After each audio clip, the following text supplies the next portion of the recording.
quarta semifinal do São Paulo de Copa do Brasil na história.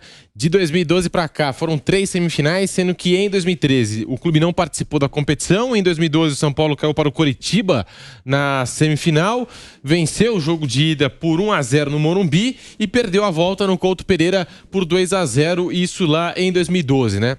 Aí a gente tem o São Paulo em 2015, caiu para o Santos naquela ocasião, perdeu os 2 jogos por 3-1. Na edição de 5 anos mais tarde, o São Paulo de Fernando Diniz chegou à semifinal da Copa do Brasil, mas foi eliminado pelo Grêmio de Renato Portaluppi após perder por 1-0 em Porto Alegre e ficar no 0-0 no estádio do Morumbi. O São Paulo, portanto, aí o retrospecto desse São Paulo na história da Copa do Brasil, nunca venceu a competição, chegou numa final e perdeu, né? E esta agora é a quarta semifinal da história do São Paulo, Bruno Prado. O São Paulo é muito fraco. O histórico de Copa do Brasil, né? É uma competição que realmente não ganhou. O São Paulo tem 4 semifinais e uma final só. Bruno, rapidinho, o seu áudio tá ruim aqui. A gente vai acertar o seu microfone, mas antes eu vou passar a palavra pro Flávio Prado, pro Mauro César Pereira, falar desse retrospecto do São Paulo na Copa do Brasil, que deixa bastante a desejar, né? A última vez que o São Paulo chegou numa semifinal, perdeu para aquele Grêmio, acabou ficando pelo caminho para aquele Grêmio do Renato Portaluppi. Mauro e Flávio. Foi um jogo, eu lembro bem desse jogo, o São Paulo atacou muito, acabou não conseguindo fazer o gol, foi até injusta a saída do São Paulo, mas a verdade é que não tem tradição mesmo. Em alguns casos, até, não podemos esquecer que a Copa do Brasil já teve várias fórmulas, né? Em alguns casos, o São Paulo estava até priorizando muito a Copa Libertadores, ele tinha uma outra pegada, era um outro time, era um time com mais força, era um time que brigava lá em cima, né? E acabou não chegando. Na única vez que ele chegou na final, teve um lance insólito, né? Que um jogador sai da barreira, acho que era o Axel, se eu não me engano, saiu da barreira e o São Paulo acabou perdendo. Mas, de fato, há uma certa cobrança. Hoje, o time que o São Paulo tem é um time para brigar em torneio mata-mata. Turno e retorno não tem condição de brigar. Então, ele tem que pegar esse tipo de situação. Então, para mim, a vida dele vai ser jogada na Sul-Americana. Na Copa do Brasil, foi bom hoje porque conseguiu levantar uma grana boa e tal. A situação do clube está muito complicada, mas realmente imaginar-se que o São Paulo possa passar pelo Flamengo, estamos falando de futebol. Mas teria que ser alguma coisa assim difícil de explicar, até porque são 2 jogos. Eu não consigo imaginar o São Paulo eliminando o Flamengo, então deve parar por aí mesmo. E a maior possibilidade de título seria na Copa Sul-Americana, porque na Copa do Brasil agora vai pegar um Flamengo que vem bem acertado, né?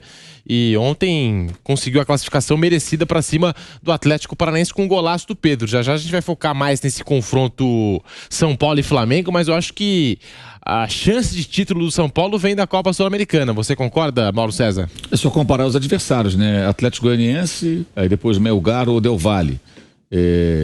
Na Copa do Brasil, Flamengo, e depois, se passar, Fluminense ou Corinthians. Os times são melhores, né? Do que da competição na Conmebol. A Copa Sul-Americana, de fato, em tese, é o torneio mais acessível, né, para esse atual São Paulo. Vai tentar encarar o Flamengo, superar o Flamengo. Teve um momento, de fato, de supremacia nos confrontos diretos, né? Naquele período do Fernando Diniz, especialmente. Inclusive, naquela Copa do Brasil que chegou à semifinal, que lembramos há pouco. Aliás, aquela derrota para o Grêmio foi a grande derrocada do São Paulo na temporada, né? Porque o time jogou em Porto Alegre, o Renato retrancou o time, Diego Souza fez um gol, ficaram se defendendo, continuou o Grêmio se defendendo aqui em São Paulo, levou o 0-0, se classificou. Dali para frente, São Paulo desandou. Esse jogo foi no finalzinho, foi, se não me engano, 30 de dezembro, coisa, foi no final do ano, perto do Réveillon, né? Que a temporada invadiu o ano seguinte por conta da pandemia. E aí o São Paulo perdeu de goleada para a Internacional, Bragantino, desabou. Aí, dos 7 pontos de vantagem sobre o segundo colocado, acabou caindo para terceiro. Na última rodada do Campeonato Brasileiro, já nem tinha mais chances de título, ficou a briga entre o Internacional e o Flamengo, que acabou sendo campeão, apesar de perder para o próprio São Paulo. Então teve aquela sequência de vitórias, mas os últimos jogos tem perdido o Flamengo de goleada, né? Agora até perdi a conta, mas 14-2, uma coisa assim, os últimos jogos, o placar agregado entre Flamengo e São Paulo. Então vai ter que mudar radicalmente aí esse cenário, né? O último jogo naquele sábado foi um São Paulo desfalcado, misto, e um Flamengo bem reserva, mas a gente não sabe como vai ser, porque depende também do sorteio amanhã, né? Que vai definir mando de campo, quando vai ser o jogo. O Flamengo no domingo deverá jogar contra o Palmeiras com o melhor time possível. O que eu quero dizer com isso? Vai ter uma mescla, provavelmente, do time que jogou contra o Atlético Paranaense em relação à equipe que no final de semana jogou contra o mesmo Atlético, mas pelo Brasileiro. Porque voltam alguns jogadores suspensos, um ou outro pode estar mais desgastado, mas dentro da realidade ali e tal, do que for possível, o Palmeiras deverá enfrentar o Flamengo o mais forte possível. E aí o Flamengo tem um São Paulo pela frente, digamos que seja na quarta-feira, provável até que seja na quarta-feira, creio. Com que time, né? E onde vai ser? Vai ser em São Paulo de novo ou vai ser no Rio de Janeiro? Acho que tudo isso vai pesar na decisão do Clube Carioca, e aí o São Paulo vai ter a noção de qual vai ser o seu adversário. Vai ser o Flamengo de Arrascaeta, Pedro, Gabigol, ou de Marinho, Lázaro e Cebolinha? A gente não sabe exatamente, como foi agora recentemente no Morumbi. Acho que esse é um ponto também importante para o São Paulo. Se o Flamengo vai com um time mais forte, acho que fica mais difícil. Se o Flamengo vai com esse time misto, independentemente de ter vencido o São Paulo do sábado retrasado no Morumbi, acho que fica mais acessível para o São Paulo tentar dificultar. Mas vai depender também de onde vai ser o primeiro jogo, né? Acho que esse é um ponto fundamental nesse contexto. Se for no Rio de Janeiro, o São Paulo vai tentar o quê? Não perder, empatar, ter um placar que o mantenha vivo na volta. É curioso isso, mas acho que essa é a realidade desse confronto hoje. Flamengo e São Paulo hoje jogando. Se o Flamengo for com um time muito forte, o São Paulo no primeiro jogo, se for no Rio especialmente, tenta evitar uma derrota que o coloca numa sinuca de bico para o segundo jogo. Parecido com o que foi com o Palmeiras, que ele conseguiu vencer por 1-0 e no segundo jogo foi muito mal, mas aí tomou 2 gols rápidos, teve aquele pênalti, fez o gol e aí dos pênaltis acabou levando a classificação, mas conseguiu ser melhor que o Palmeiras no primeiro jogo no Morumbi. Eu acho que a pergunta é essa, né? Que o torcedor do São Paulo quer saber agora. Dá pro São Paulo encarar esse Flamengo? Que tem time A, tem time B, que se reforçou bastante, muita qualidade. Hoje o melhor elenco do Brasil, por que não? Da América do Sul, né? Flamengo que tem Everton, Cebolinha e Arthur Vidal no banco de reservas. Dá pro São Paulo encarar esse Flamengo, Bruno Prado? O Flamengo é o favorito, claro, do confronto. O mata-mata, às vezes, ele permite alguma coisa, como o São Paulo eliminou o Palmeiras nessa mesma edição, mas claro que independente do time que vai colocar em campo, para mim o Flamengo é o favorito no confronto. O Mauro lembrou o histórico recente, né? Assim, em 2020 o São Paulo ganhou 4 vezes do Flamengo, ganhou as 2 da Copa do Brasil, as 2 do Brasileiro. O Flamengo já ganhou 4 vezes do São Paulo, 2 vezes em 2021 e 2 vezes em 2022, em 2021 com 2 goleadas, inclusive. Então o Flamengo é um time muito mais forte, é um time que vive um grande momento, que está jogando futebol muito bom, mesmo com o seu time reserva, né? O que é muito forte. Então o Flamengo é favorito no confronto. Acho que a Sul-Americana é uma coisa que sim, aí o São Paulo pode ganhar. O São Paulo até é o favorito ali com o Atlético Goianiense, Del Valle e Melgar. E a Copa do Brasil é aquela coisa do mata-mata. Às vezes o mata-mata te permite alguma coisa. São Paulo e Flamengo são as únicas 3 equipes que seguem em 3 competições. O Atlético Goianiense e o Paranaense estavam, não estão mais. Então são times que vêm numa maratona pesada e o Flamengo tem mais elenco para suportar essa maratona. Então o favorito é o Flamengo.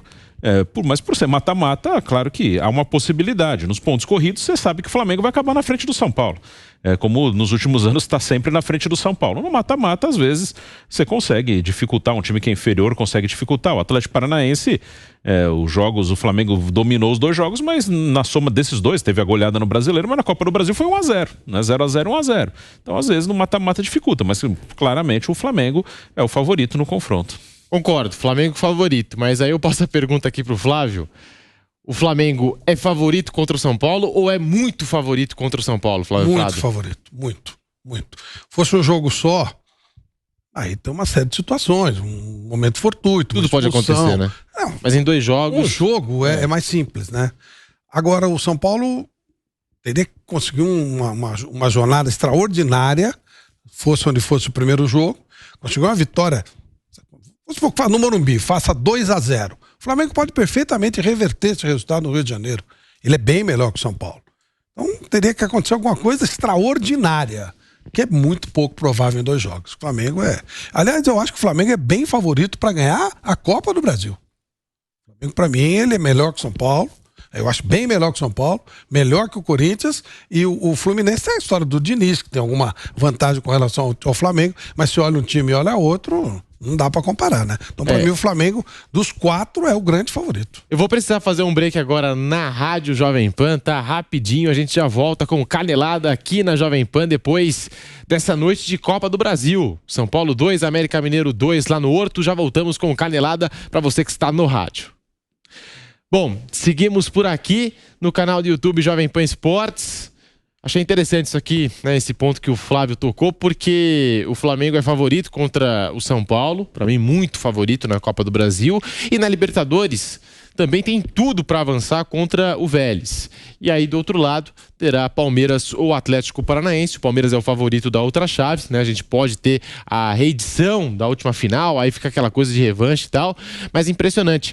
O Flamengo tem a possibilidade de conquistar a Copa do Brasil, a Libertadores. No Campeonato Brasileiro tem um confronto direto importantíssimo com o Palmeiras nesse domingo, que vale muita coisa no Campeonato Brasileiro, porque se o Flamengo ganha, a diferença diminui. Se o Flamengo perde, o Palmeiras abre 12 pontos, né? Então vale muita coisa, é tudo ou nada no domingo para a equipe do Flamengo, que ontem passou de maneira justa, né? Pelos 2 jogos, né? Ainda mais pelo que foi o primeiro jogo no estádio do Maracanã, em que o Flamengo poderia ter vencido por 2, 3 gols de diferença, né? Pelo volume de chances que criou e tal. O Flamengo acabou avançando diante do Atlético Paranaense.